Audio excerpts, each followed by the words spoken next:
Bienvenue à nouveau. Nous recevons aujourd'hui le colonel Douglas McGregor, vétéran de combat, hautement décoré et ancien conseiller du secrétaire à la Défense des États-Unis. Bienvenue de nouveau dans l'émission. Ravi d'être avec vous, Glenn. Il semble que nous approchions de la phase finale en Ukraine. La grande question est de savoir si cela se réglera par la diplomatie ou sur le champ de bataille. Sur le plan diplomatique, les choses ne semblent pas très bien se passer. Scholz, Starmer et Macron auraient conseillé à Zelensky de rejeter la proposition de paix de Trump, ce qui aura, je suppose, des conséquences à la fois pour l'Ukraine et pour les Européens. Zelensky veut toujours l'adhésion à l'OTAN. Il veut des garanties de sécurité et il n'est pas disposé à céder le moindre territoire. Alors, que va-t-il se passer maintenant?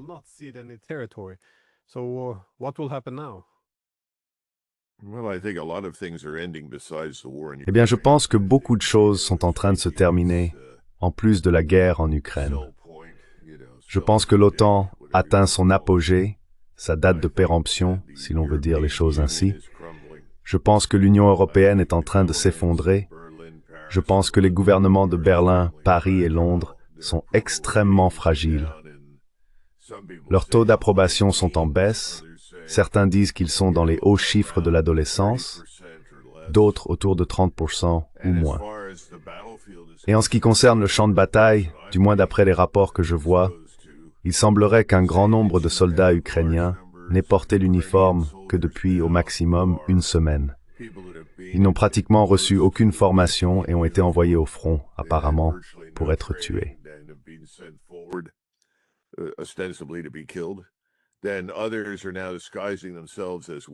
D'autres se déguisent maintenant en femmes pour passer les lignes. Les Russes les traitent aussi humainement que possible, secouant simplement la tête, incrédules que ce genre d'absurdité continue encore. Je pense que les Russes déplacent également certaines forces de l'autre côté du fleuve. Ils sont maintenant dans et autour d'Odessa. On m'a dit hier que les forces spéciales russes se déplacent librement la nuit autour d'Odessa et à Kiev, car une longue période, sans éclairage, sans lumière, sans électricité. Ils peuvent donc mettre leur dispositif de vision nocturne et se déplacer sans interférence.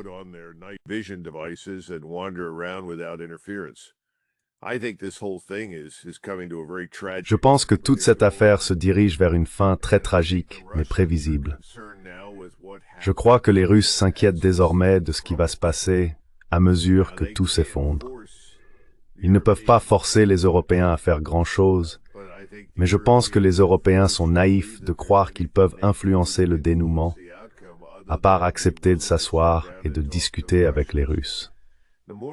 L'aspect le plus intéressant de tout cela est le nouveau document sur la sécurité nationale qui vient de paraître. Il ne contient pas de véritable stratégie, c'est simplement un ensemble d'affirmations. Et celle qui inquiète le plus les Européens, c'est la reconnaissance du fait que nous n'allons pas rester en Europe indéfiniment.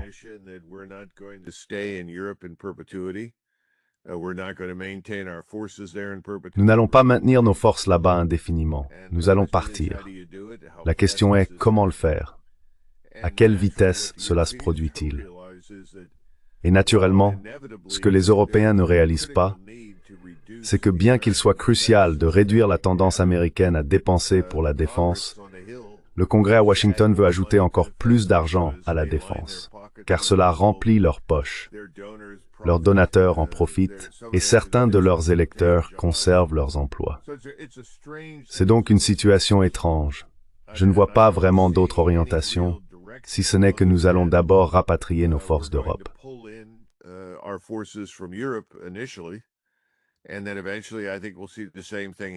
Et puis finalement, je pense que nous verrons la même chose se produire en Corée et au Japon. Nous ne pouvons rien nous permettre. Nous sommes financièrement ruinés. Nous sommes fauchés. Rien ne s'améliore. On m'a montré une statistique hier qui disait que, au cours des 22 derniers mois, 30% de tous les dollars ayant jamais existé ont été imprimés. Arrêtez-vous et réfléchissez à cela. C'est une somme d'argent énorme. Je ne sais pas à combien de billions cela correspond, mais pensez qu'en seulement 22 mois, nous avons imprimé 30% de tous les dollars ayant jamais existé, montre bien que nous sommes dans une situation très grave. Pour l'instant, nous n'avons pas encore connu un effondrement total ici, mais je pense que cela va arriver.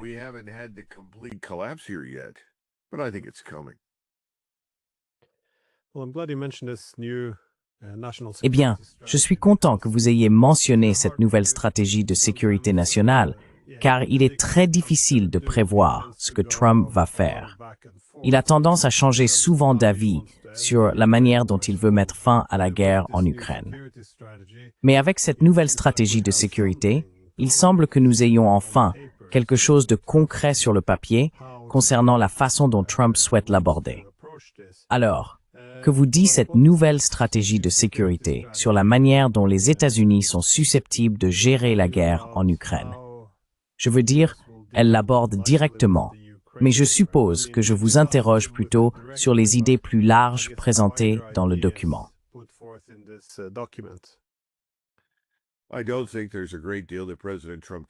ne pense pas qu'il y ait grand-chose que le président Trump puisse faire. Je ne pense pas qu'il y en ait jamais eu. C'était d'ailleurs l'une de mes critiques concernant l'indécision des 12 derniers mois. En fait, avant même son élection, je suggérais fortement qu'une fois devenu président et investi, il devrait entamer le processus de désengagement. Il n'y a pas grand-chose à faire à ce stade.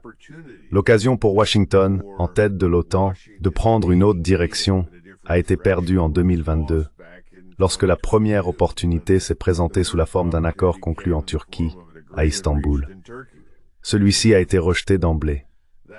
Les discussions ultérieures ont toutes été dénuées de sens, car tout le monde était convaincu que la Russie, avec suffisamment de temps, s'effondrerait, que la Russie était faible, que le gouvernement ne tiendrait pas, que Poutine était le dictateur maléfique qui, dans ces circonstances, serait volontiers renversé par sa population.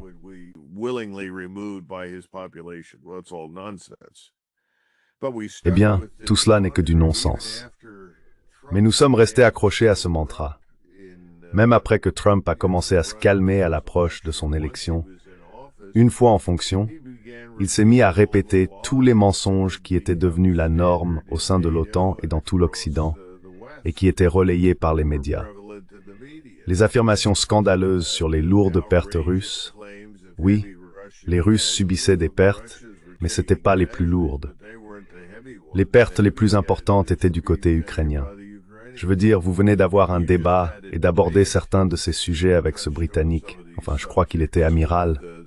Je ne me souviens plus. Était-il amiral ou général? Vous savez, les gens vivent encore dans un monde imaginaire, ici, aux États-Unis, comme en Europe occidentale.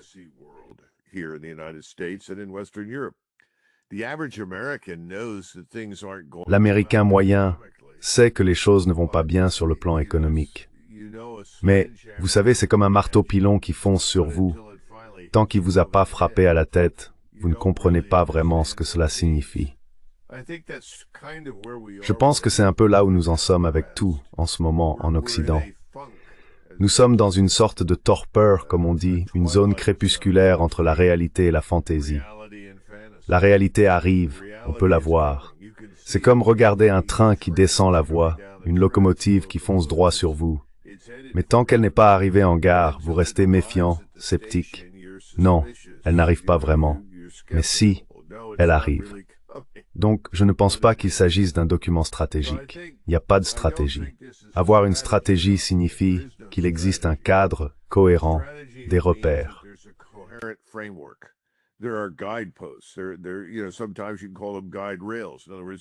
Parfois, on peut les appeler des garde-fous. En d'autres termes, ce sont les domaines sur lesquels nous allons concentrer nos efforts. C'est ce qui est stratégiquement vital et important pour les États-Unis. C'est là que nous allons rester engagés, impliqués, et ainsi de suite. Ce que nous avons, c'est cette idée vague. Eh bien, nous allons nous concentrer sur l'hémisphère occidental, où nous voulons être dominants. D'accord. Mais nous sommes déjà dominants dans l'hémisphère occidental. Et apparemment, quelqu'un a décidé qu'il fallait envahir le Venezuela pour démontrer à quel point nous le sommes. Ce que je trouve être une idée très stupide. Mais c'est une attitude répandue à Washington. Nous devons montrer à tout le monde que c'est notre hémisphère, que nous sommes aux commandes. Et ensuite, vous leur dites, « Eh bien, avez-vous parlé à Moscou et à Pékin? Que voulez-vous dire? »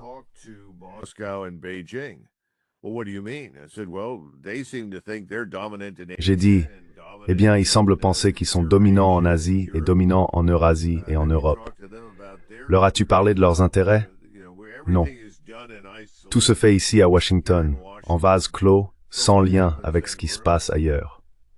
Nous ne prenons pas vraiment ces éléments en considération. La seule bonne chose dans tout cela, c'est l'apport personnel de Trump.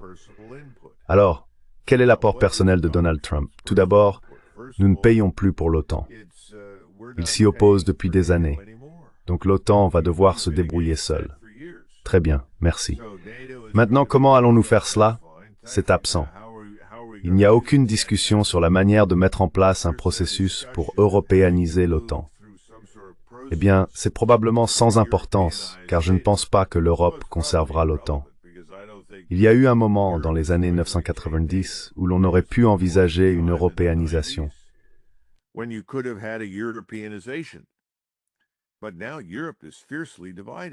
Mais aujourd'hui, l'Europe est profondément divisée. Il a toujours été difficile d'avancer d'un seul pas.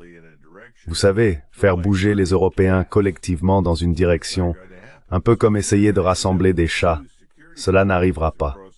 Donc on va se retrouver avec de nouveaux dispositifs de sécurité à travers le continent. La Russie va y jouer un rôle, que cela nous plaise ou non. Alors, quelle est la vision stratégique et la prévision à long terme, à part « nous voulons être dominants dans l'hémisphère occidental ». Apparemment, nous ne nous préparons plus à une guerre contre la Chine, du moins d'après ce que j'ai lu.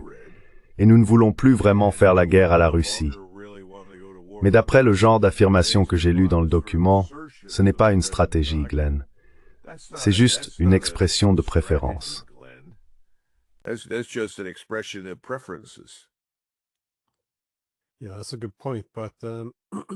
Oui, c'est un bon point.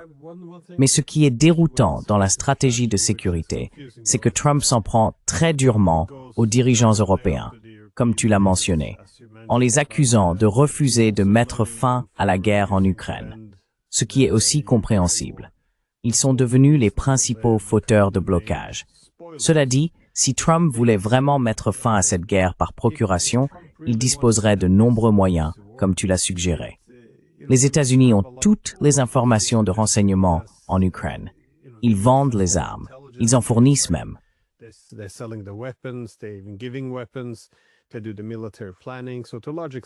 Ce sont eux qui font la planification militaire. Donc, dans une large mesure, c'est encore la guerre de Trump. Je comprends qu'il souhaite toujours maintenir une certaine présence et un certain engagement des États-Unis pour que l'Ukraine ne s'effondre pas complètement, mais qu'il y ait une base, quelque chose pour négocier. Cela dit, il dispose d'un levier potentiel important pour faire pression à la fois sur Zelensky et sur les Européens.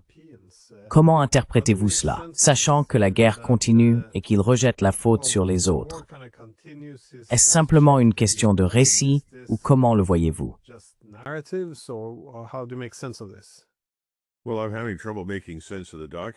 Eh bien, j'ai du mal à comprendre le document parce que, encore une fois, je connais le président Trump et je suis familier avec ses opinions personnelles et ce qu'il aimerait voir se produire. Très bien. Mais ce n'est pas une stratégie. La stratégie, c'est, si vous allez vous désengager du fiasco ukrainien, comment le faites-vous?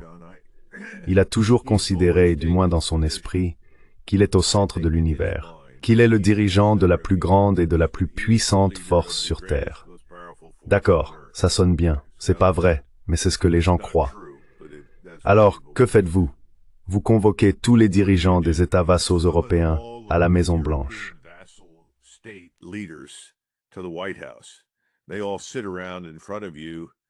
Ils s'assoient tous devant vous et attendent que vous exprimiez vos opinions, puis ils essayent de vous influencer pour obtenir ce qu'ils veulent. C'est pas vraiment ainsi qu'on fait les affaires. Si vous voulez présenter une idée, il faut avoir un cadre stratégique. C'est pourquoi je n'en vois aucun, absolument aucun. Comment en arrive-t-on à se désengager de l'Ukraine tout en se préparant simultanément à envahir le Venezuela? Je veux dire, quelqu'un a dit, eh bien nous essayons de renverser le gouvernement du Venezuela depuis au moins 20 ans. Certains diraient même plus longtemps. Très bien, cela n'a pas fonctionné. Pourquoi sommes-nous maintenant en train de constituer une force militaire dans le but de faire aboutir cela? Eh bien, ce n'est pas vraiment ce que nous voulons faire.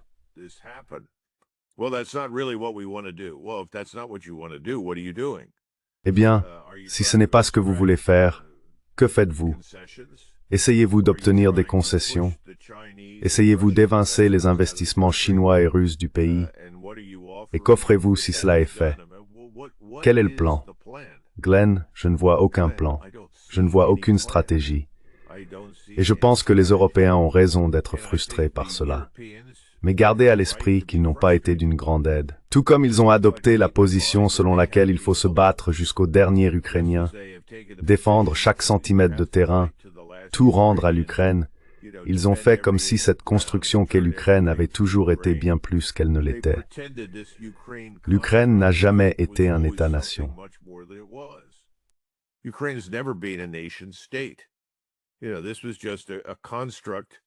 Vous savez, tout cela n'était qu'une construction créée par Lénine pour répondre aux besoins du système étatique soviétique, qu'il avait conçu afin de renforcer le contrôle et l'influence bolchevique.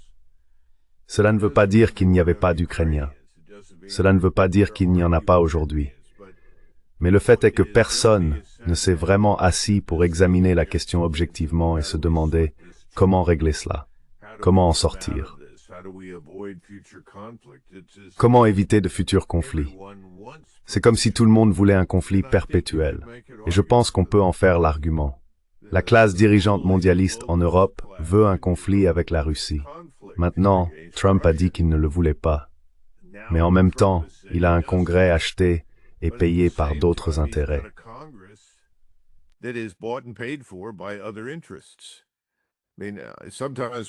Je veux dire, parfois, quand je regarde le Sénat, je me dis qu'il y a des seigneurs de guerre africains qui ont un plus grand sens du devoir et de la dévotion envers leur pays que les gens du Sénat ou de la Chambre. Ils reçoivent tous tellement d'argent de tant de donateurs et de sources d'influence différentes que la notion d'intérêt national est perdue. Donc à ce stade, même les déclarations de Trump sur ce qu'il veut faire sont dénuées de sens, car il n'y a aucun chemin pour y parvenir, il n'y a aucune volonté de le suivre au Capitole. Alors, où allons-nous, Glenn? Je pense que nous n'allons nulle part pour l'instant. Je pense que les événements vont simplement continuer à nous arriver. Nous réagirons, nous ne prendrons pas l'initiative.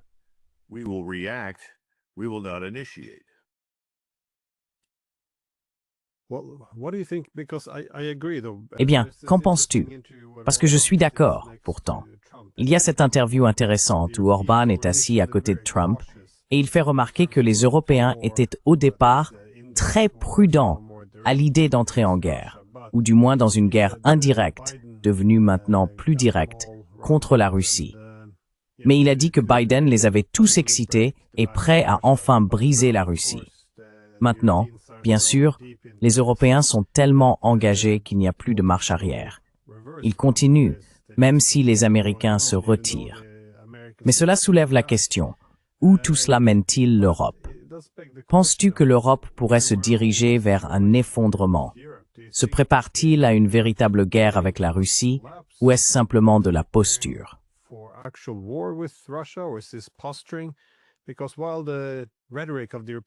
Parce que, tandis que la rhétorique des Européens ne cesse de s'intensifier, les Russes y répondent désormais aussi. Ils ne sont pas seulement en colère, je veux dire, ils peuvent être en colère tout en gardant une certaine objectivité sur la meilleure approche. Mais au-delà de toute colère, ils considèrent de plus en plus l'Europe comme l'ennemi principal. L'Europe a en quelque sorte préparé l'Ukraine à cette situation. Car si l'on remonte à 2014, il y avait quoi? 20% des Ukrainiens qui voulaient faire partie de l'OTAN. Et aucun d'entre eux ne voulait se battre contre la Russie. Aucun ne voulait interdire la langue russe. Donc, dans une large mesure, cette guerre a été imposée aux Ukrainiens. Et maintenant, les Européens sont perçus comme les principaux méchants. On dirait que nous nous dirigeons vers quelque chose de très dangereux, et il n'est pas improbable que les Russes soient plus enclins à riposter, surtout s'ils perçoivent un moindre enthousiasme des Américains envers l'Europe.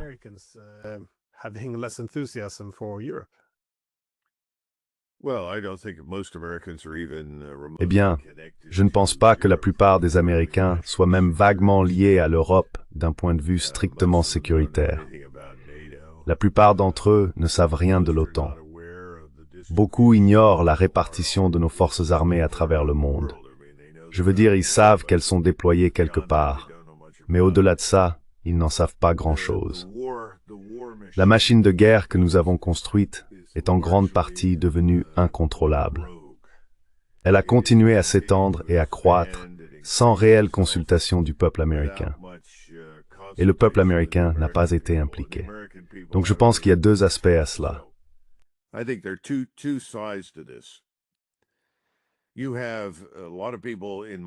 Il y a beaucoup de gens de ma génération et des générations plus âgées qui sont horrifiés, qui croient que si les Européens ne sont pas d'une manière ou d'une autre stabilisés par notre influence politique, militaire et économique, ils finiront par se brouiller entre eux et retourner à la guerre. Littéralement, il y a des gens qui croient cela, que nous avons un intérêt à long terme à aider l'Europe à éviter cela, et que nous devons en quelque sorte rassembler les chats, comme je l'ai dit au début. Je ne partage pas ce point de vue. Je ne l'ai jamais partagé. J'ai ressenti très fortement, au début des années 1990, après notre retour du Golfe, qu'il était temps pour nous de nous retirer. Vous savez, ça va sembler être un cliché, mais il est temps de laisser les Européens être Européens.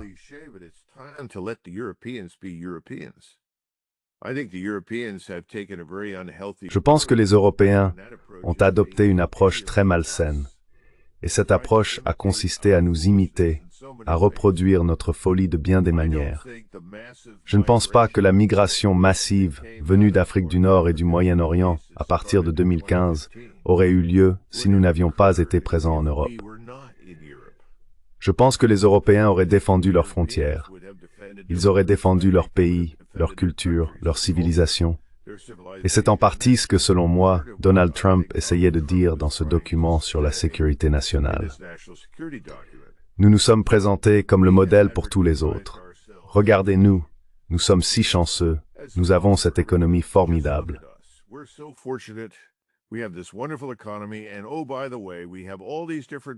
Et au fait, nous avons toutes ces personnes différentes venant de tous ces endroits différents, et on est censé être harmonieux, s'aimer les uns les autres et bien s'entendre.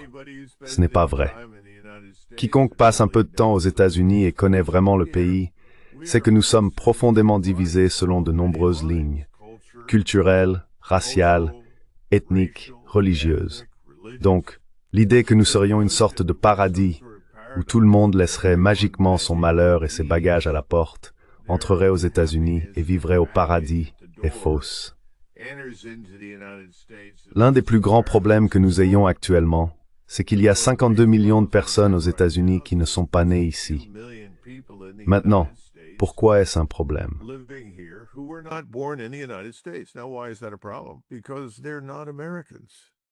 Parce qu'ils ne sont pas américains. Maintenant, combien d'entre eux sont venus ici pour devenir américains? Difficile à dire. Nous avons peut-être 30 millions ou plus de soi-disant sans-papiers. Je pense que beaucoup d'entre eux sont venus ici pour profiter de notre générosité, soins de santé gratuits, logements et ainsi de suite, auxquels ils peuvent avoir accès. Je n'ai pas vu beaucoup de preuves que la plupart d'entre eux s'intéressent à devenir américains. Ils ne savent même pas ce que cela signifie. Nous nous trouvons donc nous-mêmes dans une position difficile. Et la mauvaise nouvelle à propos de ce document sur la sécurité nationale, c'est qu'il présente l'Europe comme quelque chose de radicalement différent de nous, pleine de tous ces problèmes, difficultés et divisions. Mais nous les partageons. Nous sommes dans le même bateau.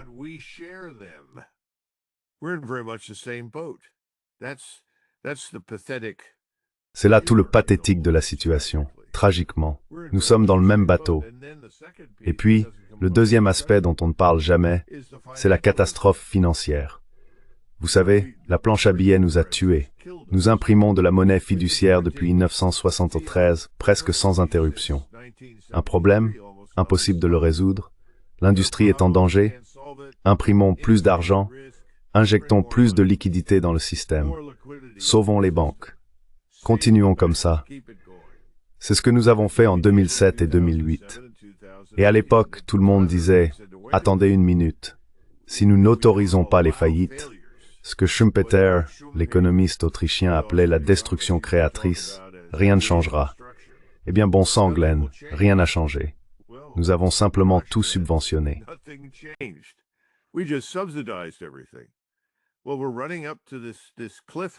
Eh bien, nous arrivons maintenant au bord d'une falaise où nous ne pouvons plus subventionner.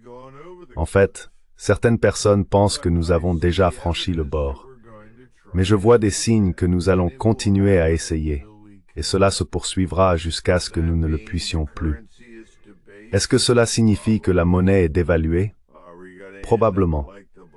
Allons-nous finir comme la République de Weimar? Il y a une très forte probabilité que cela se produise en ce moment. Et alors, la question est, que faire? Si l'on ne peut pas revenir à un étalon or, ou à un étalon argent, ou à une autre forme d'étalon, que fait-on? Passe-t-on à la monnaie numérique? Eh bien, vous n'allez pas obtenir cette monnaie numérique que nous inventons, où une pièce vaut $1. Qui voudrait de ça? Ce serait un gaspillage d'argent.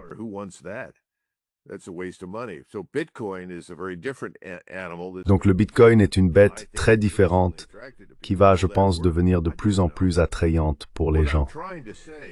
Est-ce que cela va fonctionner? Je ne sais pas. Ce que j'essaie de dire, c'est qu'il y a deux volets à cela. Le premier consiste à accepter notre propre réalité stratégique, ainsi que la réalité stratégique européenne. Le second volet est de savoir ce que nous pouvons réellement nous permettre de faire. Et la vérité, c'est pas grand-chose. C'est notre problème. Donc peu importe, si vous voulez 12 groupes aéronavals, vous ne pourrez peut-être pas vous permettre 6 avions, ou même 4 ou 5. Et ont-ils encore un sens dans le monde d'aujourd'hui? Je veux dire, ce sont des éléments absents de ce document sur la sécurité nationale, mais ils nous concernent tous.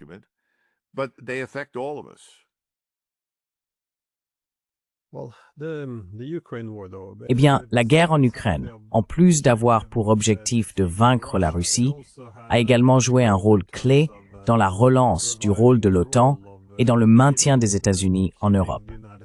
C'est l'une des raisons, je pense, pour lesquelles les Européens sont si réticents à mettre fin à cette guerre et à admettre que, eh bien, nous l'avons perdue.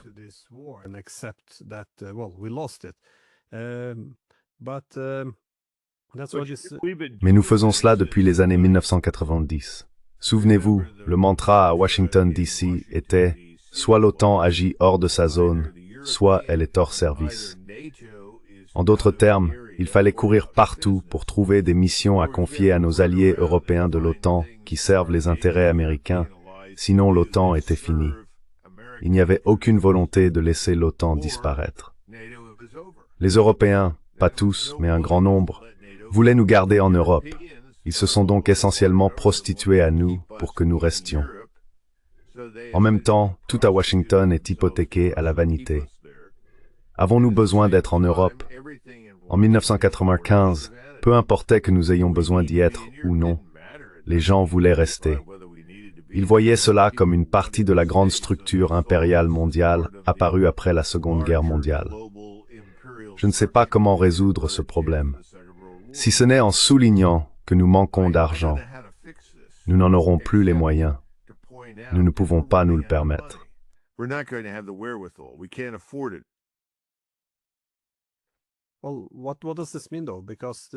Eh bien, qu'est-ce que ça signifie pourtant? Parce que cette vision de l'Europe dans la stratégie de sécurité, la perception des dirigeants européens en particulier, comme étant très peu démocratique et marginalisant l'opposition politique ainsi que les médias, dans quelle mesure tout cela concerne-t-il Trump? J'ai l'impression qu'il y a un mépris croissant, sinon envers l'Europe, du moins envers ses dirigeants. Voyez-vous cela comme un signe que les États-Unis sont désormais prêts à se retirer un peu de l'OTAN?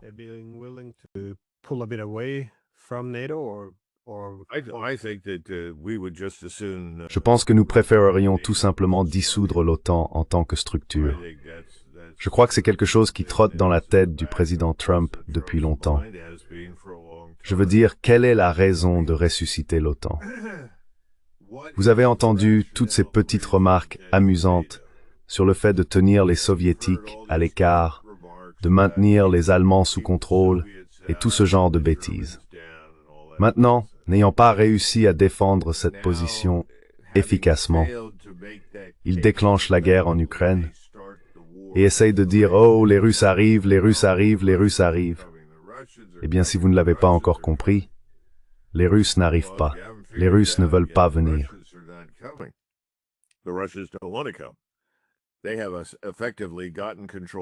Ils ont effectivement pris le contrôle de ce qui est le plus important pour eux. Ils aimeraient consolider cela et mettre fin au combat. Mais les Européens, en particulier, disent « Eh bien, nous voulons que cela continue ». La plupart des gens au Congrès sont heureux de laisser cela se poursuivre ici, aux États-Unis. Ils y voient une source de profit. Quelle catastrophe. Mais c'est ainsi que les gens perçoivent la situation.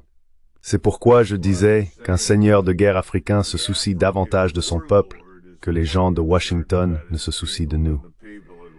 Maintenant, je ne dis pas cela à propos du président Trump en soi. Je pense que le président Trump voit les choses différemment.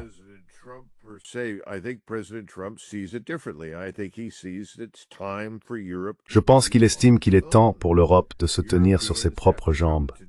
Les Européens doivent s'entendre entre eux et avec la Russie. Nous devons cesser de jouer aux dieux en Europe. Je crois qu'il ressent cela, et je suis d'accord avec lui. C'est la même chose en Asie. Souvenez-vous, où que nous allions, nous sommes les étrangers. Nous intervenons et nous faussons les dynamiques qui autrement façonneraient la région.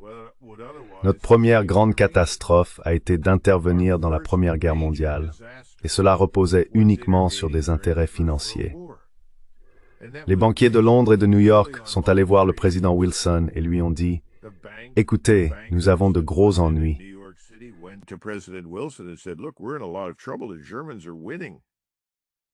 Les Allemands sont en train de gagner. Si vous n'intervenez pas dans cette guerre, l'Allemagne et l'Autriche-Hongrie vont l'emporter, et nous serons ruinés. Nous avons donc eu 318 000 pertes et 110 jours de combat pour empêcher l'Allemagne et l'Autriche-Hongrie de gagner la guerre. La Grande-Bretagne et la France ont remporté la guerre. Le communisme s'est établi en Russie parce que la Russie s'est effondrée. Beau travail. Travail brillant. Président Wilson. Quel merveilleux résultat pour la civilisation occidentale. Et depuis, tout est allé de mal en pis. Je pense donc que beaucoup d'entre nous ont ressenti, et moi certainement pendant longtemps, qu'il était temps de partir et de laisser les Allemands, les Français, les Polonais et tous les autres, aussi difficiles que cela puisse être, régler leurs affaires et décider où ils veulent aller et ce qu'ils veulent faire.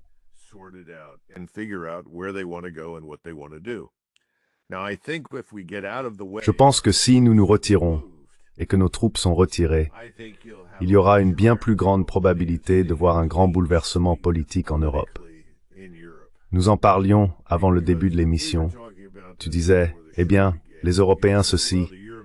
Et j'ai répondu que ce sont peut-être les élites mondialistes qui dirigent actuellement les pays, pas la population. Je parle assez souvent avec des Allemands et des Autrichiens, et j'obtiens beaucoup d'informations des sondages, ainsi que de mes contacts en Russie et en Ukraine. Les gens veulent que cette affaire se termine. Ils ne sont pas du tout intéressés par une guerre. Ce sont les élites mondialistes qui détiennent le pouvoir. Et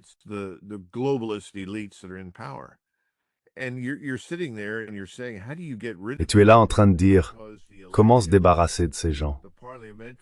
Parce que les élections, les procédures parlementaires, tout semble truqué pour empêcher tout changement fondamental dans la direction du pays. Eh bien, si nous nous écartons du chemin, je pense que cela changera. Maintenant, est-ce que ce sera violent ou politique?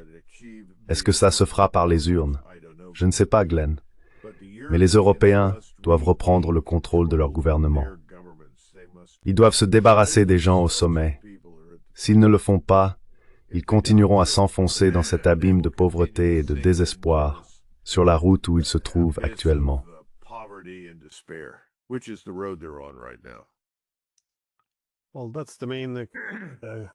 Eh bien, c'est le principal dénominateur commun entre Starmer, Merz et Macron.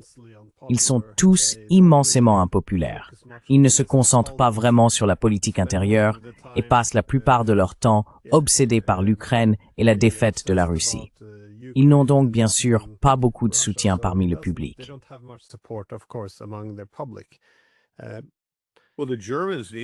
Eh bien, les Allemands doivent accepter une réalité importante. Voici cet homme, Merz, qui travaillait autrefois pour BlackRock. Larry Fink, l'ancien PDG de BlackRock, était à Kiev pour discuter avec son ami Zelensky de l'achat et de la prise de contrôle de vastes étendues de terres agricoles ukrainiennes, que M. Zelensky était plus qu'heureux de vendre. Et c'est dans ce contexte que Merz deviendrait chancelier de l'Allemagne. C'est effrayant à mon avis. Cette personne est fondamentalement défaillante et corrompue, compte tenu de son expérience dans cet environnement avec des gens comme Fink. Tout le monde à Washington vous le dira en privé. Si Larry Fink le dit, n'y croyez pas. Maintenant, il dirige le WEF, le Forum économique mondial. Réfléchissez-y. Ces gens sont toxiques. Ils doivent être écartés. Les Européens vont devoir s'en charger. Dans ce pays, nous devrons finir par faire quelque chose de similaire. Cela nous prendra un peu plus de temps.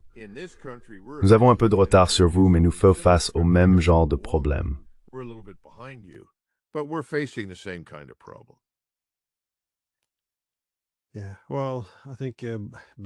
Oui, eh bien, je pense que BlackRock Merz ne représente pas vraiment la volonté populaire allemande.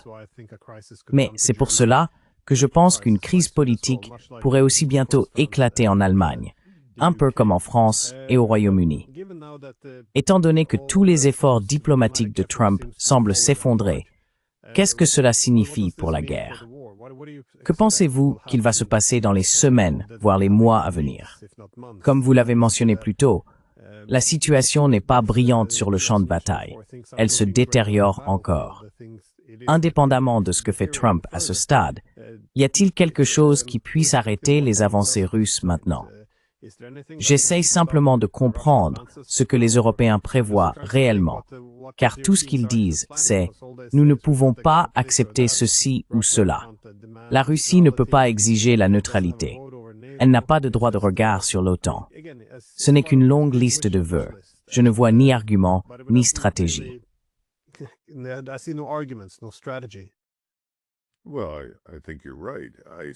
Eh bien, je pense que vous avez raison. Je vois cette situation se conclure de manière très directe. Cela me rappelle cette vieille histoire à propos de Napoléon Bonaparte qui préparait quelque chose avec ses généraux. Quelqu'un lui a dit, « Eh bien, si vous faites cela, le pape n'aimera pas ça. » Et Napoléon a répondu, « Combien de bataillons le pape a-t-il » Je pense que c'est là le problème en ce moment pour les Français, les Britanniques en particulier, et les Allemands, ainsi que bien sûr les Polonais. Les Polonais, les pauvres, sont assis juste là, à la frontière avec la Russie, et ce sont eux qui ont le plus à perdre si un conflit éclate. Je ne vois pas beaucoup de preuves que la majorité des citoyens polonais soient favorables à une guerre avec la Russie. Ils ne sont certainement pas très amicaux envers les Ukrainiens.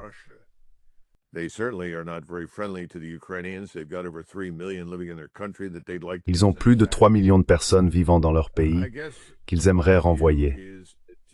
Je pense que selon moi, l'Ukraine va se terminer un peu comme le Vietnam. Non pas dans une explosion, mais dans un gémissement. Nous avons commencé à nous préparer à partir certainement pas plus tard qu'en 1970. Nous étions en grande partie sortis des combats en 1972, début 1973, et nous sommes partis. Et en 1975, tout s'est effondré, et personne à Washington n'en a parlé. Nous avons cessé d'en parler et c'est tombé dans l'oubli. C'est ce que nous faisons. Quand les choses ne vont pas dans notre sens, nous échouons stratégiquement, nous cessons d'en parler et nous passons à la prochaine opportunité. Je pense que c'est ce qui va se passer en Ukraine. tout va simplement s'effondrer.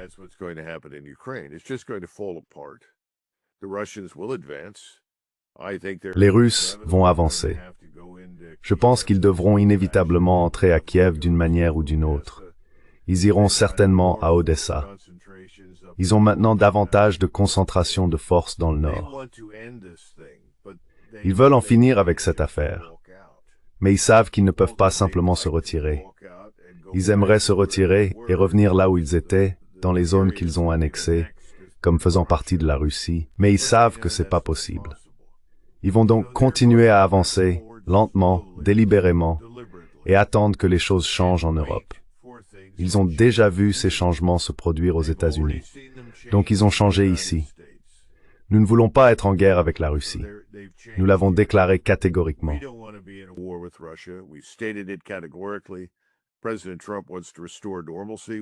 Le président Trump veut rétablir la normalité avec la Russie. Il a un Congrès qui ne le veut pas. Mais le Congrès n'a rien à perdre. C'est notre problème. Ils ne pensent pas qu'ils devront réellement se battre contre qui que ce soit. Ils ne pensent pas qu'ils seront en danger, ni que leur pays le sera. C'est son problème. C'est à lui de gérer cela. Mais les Européens, je pense qu'ils vont opérer ce changement dans leur propre pays, et ce changement contribuera à mettre un terme définitif à ce désordre. Pourtant, je ne vois pas comment nous, sans la volonté d'utiliser la puissance militaire d'une manière ou d'une autre, avons encore quoi que ce soit en jeu. Nous ne l'avons pas. En fait, nous aimerions revenir à la normale avec la Russie. Je pense que c'est assez clair.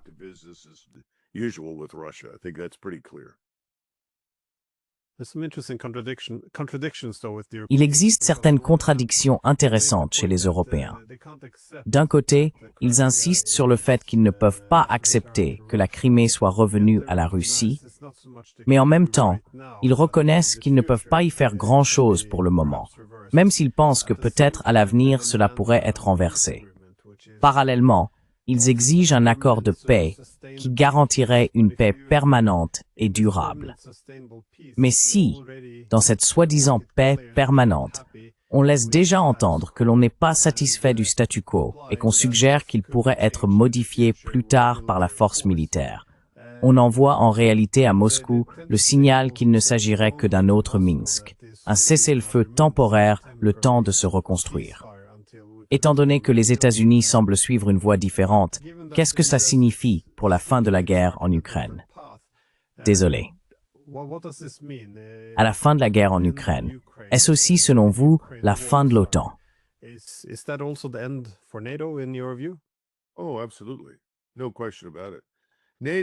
Oh, absolument. Il n'y a aucun doute là-dessus. L'OTAN est en train de se désintégrer sous nos yeux. Si l'OTAN était vraiment l'alliance que nous prétendons qu'elle est, on aurait pu prendre la décision dès 2022 ou 2023 de mobiliser l'OTAN. On aurait pu convoquer tous les dirigeants au Conseil de l'OTAN et dire « Nous avons décidé que la seule façon de gérer la Russie est de la confronter militairement. Sinon, elle ne nous prendra pas au sérieux. » Mais personne ne voulait se battre. C'est bien là le problème. Quiconque a examiné la situation en 2022 a compris dès le départ une chose. Les Russes se battront, les Ukrainiens se battront, mais personne d'autre ne se battra. Dans ces conditions, les Européens devraient simplement dire « Nous ne sommes pas prêts à nous battre. Si vous n'êtes pas prêts à vous battre, taisez-vous et acceptez la situation. »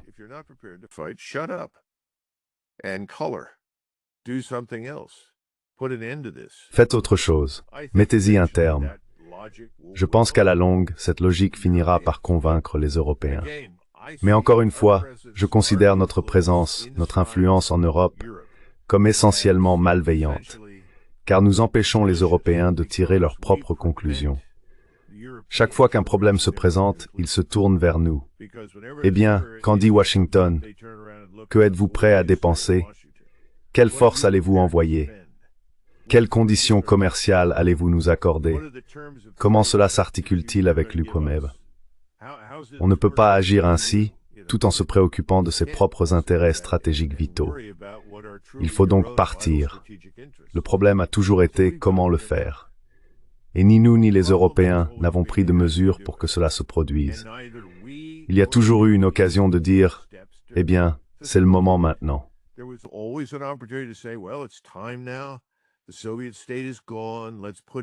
L'État soviétique n'existe plus.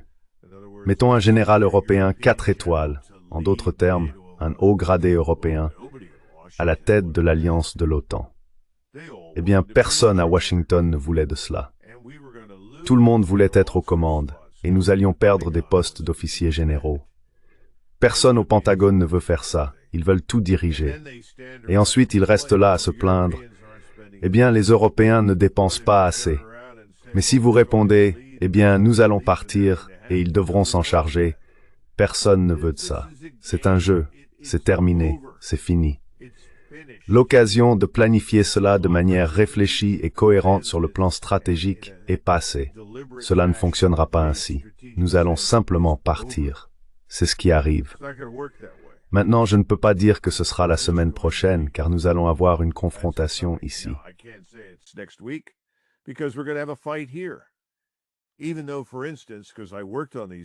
Même si, par exemple, parce que j'ai travaillé sur ces questions quand j'étais à l'état-major de l'armée, il est bien moins coûteux de maintenir vos forces ici, de les former et de les équiper, que de les entretenir en Europe, en Corée ou au Japon.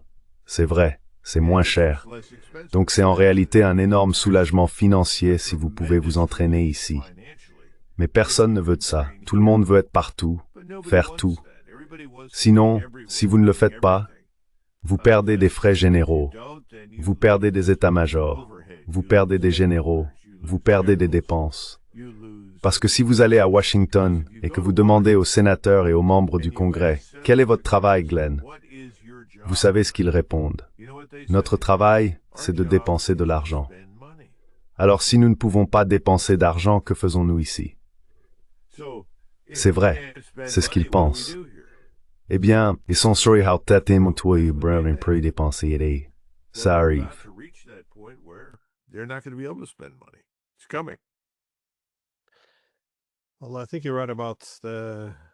Eh bien, je pense que vous avez raison au sujet du danger que représente, depuis 8 décennies, le fait de toujours se tourner vers les États-Unis pour la stratégie.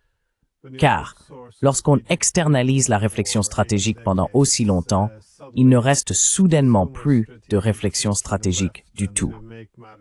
Et pour aggraver les choses, il y a aussi l'implication de l'Union européenne qui transforme essentiellement les responsables élus en bureaucrates chargés de mettre en œuvre des décisions déjà prises par des acteurs extérieurs. Ainsi, la réflexion stratégique est largement absente, ce qui, à mon avis, explique une grande partie de nos problèmes actuels, bien sûr.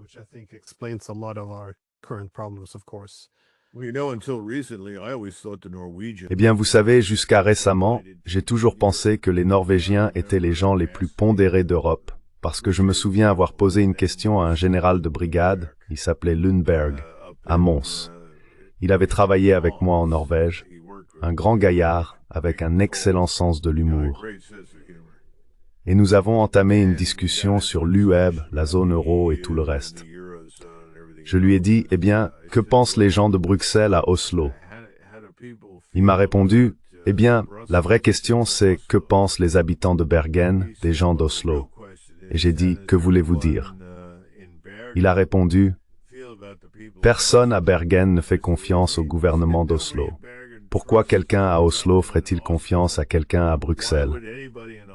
Eh bien, j'ai trouvé que c'était une vision très saine. J'aimerais que les Européens commencent à réfléchir en ces termes.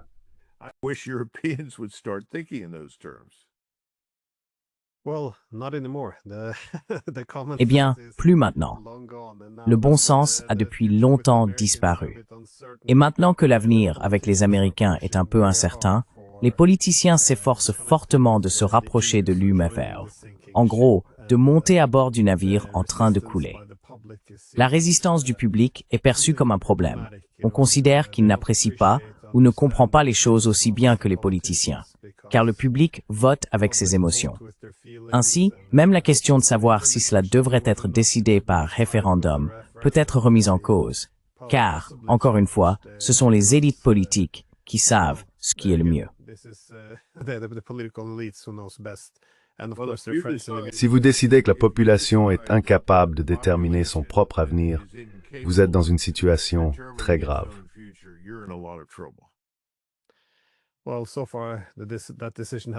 Eh bien, jusqu'à présent, cette décision n'a pas encore été prise. Mais je m'attends, au cours des prochaines semaines et des prochains mois, à voir apparaître de plus en plus de problèmes soudains, des problèmes dont nous ignorions l'existence. Et ensuite, tous nos politiciens et journalistes viendront nous expliquer pourquoi l'UA-Omerbrem est la solution à tous ces problèmes. Donc, vous voyez un peu où cela nous mène. Mais pour l'instant, il y a, je pense, une solide majorité des 2/3 qui est opposée. Donc nous semblons à l'abri pour le moment. Mais qui sait? Colonel, comme toujours, merci beaucoup pour votre temps. Merci Glenn, avis de territoire. Likewise.